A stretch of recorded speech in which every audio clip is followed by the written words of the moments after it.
भगवद्गीता अध्याय 2 श्लोक क्रमांक 2 आणि 3.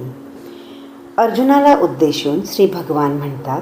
श्री भगवान उवाच कुतस्त्वा कश्मलमिदं विषमे समुपस्थितम् अनार्यजुष्टमस्वर्ग्यमकीर्तिकरम् अर्जुन. हे अर्जुना, ज्या गोष्टी तू करीत आहेस त्या गोष्टी श्रेष्ठ लोकांमध्ये तुला नेणाऱ्या नाहीत, तर त्या दुष्कीर्तीला कारणीभूत आहेत. ह्या विषम काळात म्हणजेच संकट काळात तुझ्यामध्ये ह्या अशुद्ध शोककर भावना कोठून बरे आल्या? ज्या मनुष्याला जीवनाचे मर्म कळत नाही अशा लोकांच्या मनात या गोष्टी येतात. त्यांच्या आचरणाने त्यांची गणना श्रेष्ठ लोकात न होता त्यांना दुष्कीर्तीला सामोरे जावे लागते. असा वरील श्लोकाचा भावार्थ. तो लक्षात घेता असे म्हणता येते की गलितगात्र झालेल्या युद्धभूमीवरील अर्जुनाला त्याच्या कर्तव्याची जाणीव करून देण्याचे काम भगवान येथे करीत आहेत. पुढील श्लोक क्रमांक 3.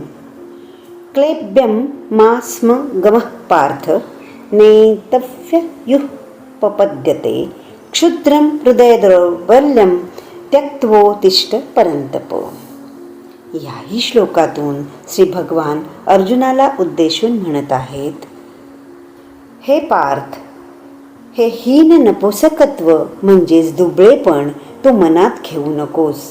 ते तुला शोभत नाही, म्हणजेच तुझ्यासारख्याला ते अशोभनीय आहे. हे परंतप, उठ, हे हृदयाचे दुबळेपण सोडून दे. इथे परंतप असे अर्जुनाला उद्देशून केलेले संबोधन आहे. त्याचा अर्थ शत्रूला त्रास देणारा म्हणजेच शत्रूचा नाश करणारा तो परंतप. शत्रूचा कर्दनकाळ असा तू आर्यवंशी सुसंस्कृत ज्ञानी माणूस, तुला हे शोभत नाही असे भगवान अर्जुनाला सांगतात. म्हणजेच भावनावश झाल्याने अर्जुन स्वतःमधील शौर्य हा गुण विसरला आहे. भगवान त्याला सूचकपणे त्याची आठवण करून देतात. ते ऐकून अर्जुन पुढील श्लोकात भगवान श्रीकृष्णांना आपल्या मनातील वेदना सांगतो.